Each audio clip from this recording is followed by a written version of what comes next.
Ask a chess grandmaster why she moved her bishop, and half the time, she can't tell you. She'll say it felt right. She'll say the position was asking for it. Push her further, and something strange happens. The explanation arrives slower than the move did, as if she's translating a decision made in a language even she doesn't fully speak. But that isn't a flaw in her expertise. It's the shape of it.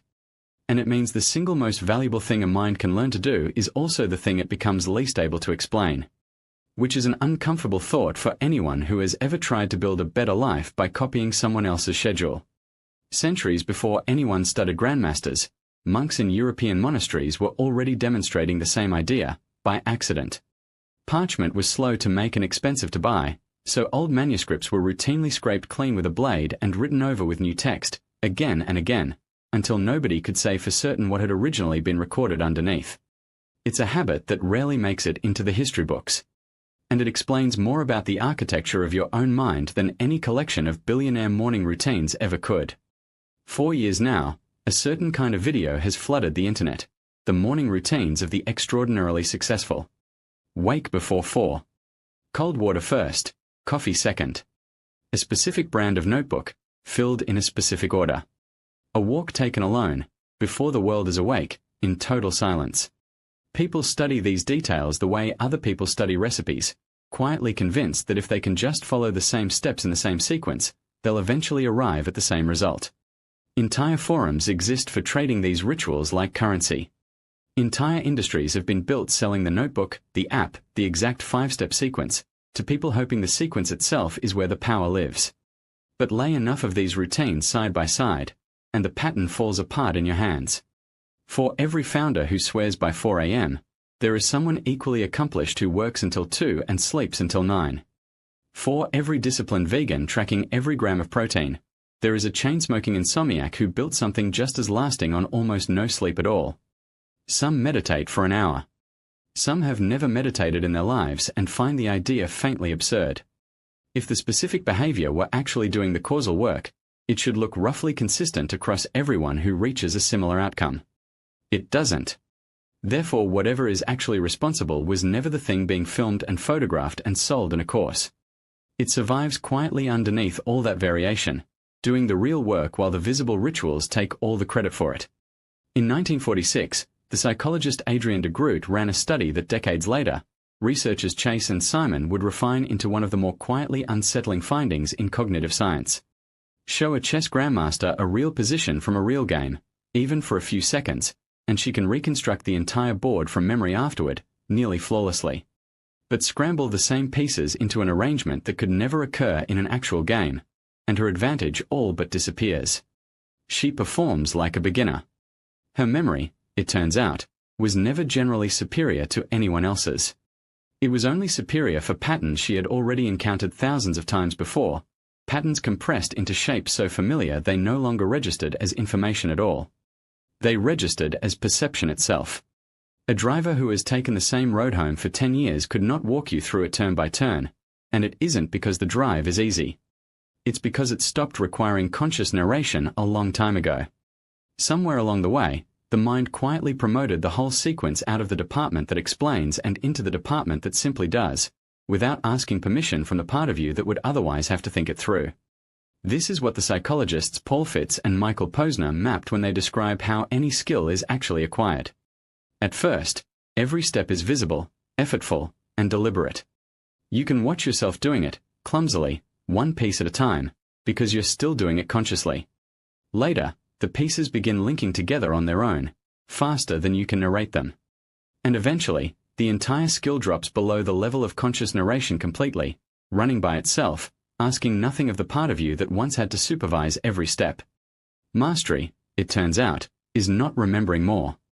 It is forgetting there was ever anything to remember in the first place. Which brings us back to the grandmaster, unable to explain her own bishop. She isn't hiding anything, and she isn't being difficult. The part of her mind that decided and the part of her mind that would have to narrate that decision stopped being the same system years ago. The philosopher Michael Polanyi spent much of his later career pointing at exactly this gap, the plain observation that people routinely know more than they can put into words, and that this isn't a failure of language at all. It's evidence that the knowing happened somewhere language was never invited to attend. Which is where the monks come back in. In some of the manuscripts they reused, hidden beneath centuries of later religious text, scholars eventually found the erased work of the ancient mathematician Archimedes, a text everyone had assumed was lost for good, still faintly present under the ink written over it, legible again only once someone thought to examine it under the right kind of light. The old writing was never actually gone. It had simply been built over, layer after layer, until nobody living remembered it was still there at all. A mind works the same way. The earliest model a person absorbs, about what effort means, what failure signals, whether it's safe to try something and fail in front of somebody who's watching, gets written over by every job, every relationship, every visible success that follows it. But the original ink is never fully erased. It still shapes what can be legibly written on top of it, whether or not anyone remembers writing it in the first place, and whether or not the person carrying it has ever once thought to hold it up to the light. Picture two people who each missed the same deadline in the same week. One mind reaches for a sentence instantly, already finished before it's even been examined. I always do this. I ruin everything I touch. The other mind reaches for a different sentence, just as instantly, just as unexamined. The client moved this deadline twice without warning, and everyone on the team missed it too. Neither person chose their sentence in the moment it arrived. It appeared whole. The way the Grandmaster's move arrived before its explanation ever caught up to it. The psychologist Martin Seligman spent years studying exactly this gap between people who bend under difficulty and people who somehow don't, and he found the difference had almost nothing to do with the difficulty itself. It had to do with which sentence was already loaded and waiting. Whether the mind's default reached for permanent, personal, and pervasive language, turning one bad week into a verdict on an entire self, or reached for temporary, specific, and contained language, turning the very same week into information about a week, rather than a conclusion about a person. Which means the real difference between the one who recovers by Thursday and the one still carrying it a year later was never visible in a morning schedule at all. It was written years earlier, in ink neither of them remembers applying, by a hand neither of them remembers holding.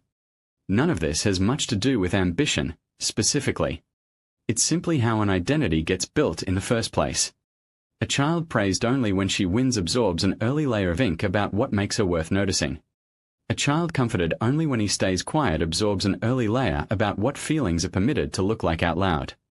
A child who learns that attention only arrives after achievement absorbs a layer that will still be there, decades later, quietly deciding what a Tuesday afternoon is supposed to mean.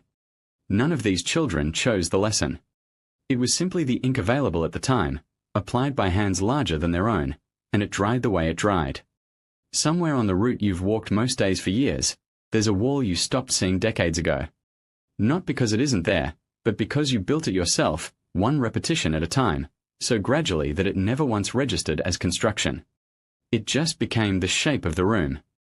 And this is the part that rarely gets said with enough kindness.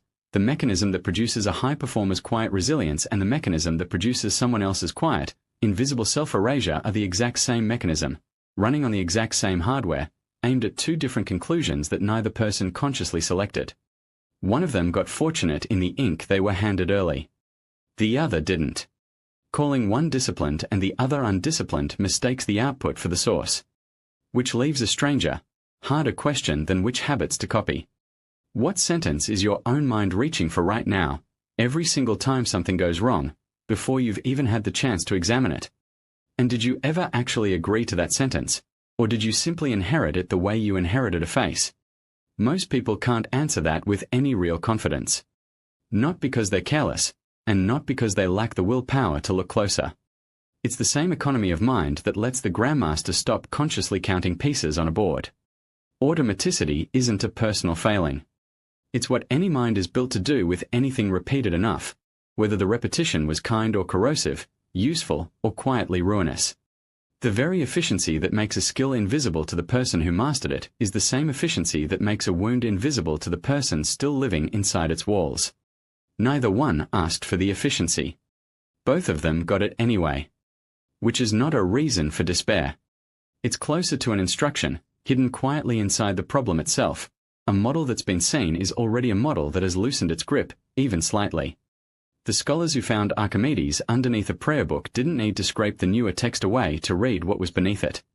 They only needed the right light to make the old ink visible again, sitting exactly where it had been the entire time, waiting for someone to finally look. Imagine a staircase you've climbed every day for years, spiraling up into a fog thick enough that you can no longer see how many steps lie beneath the ones your feet already know by heart, the way a hand knows a doorway in the dark.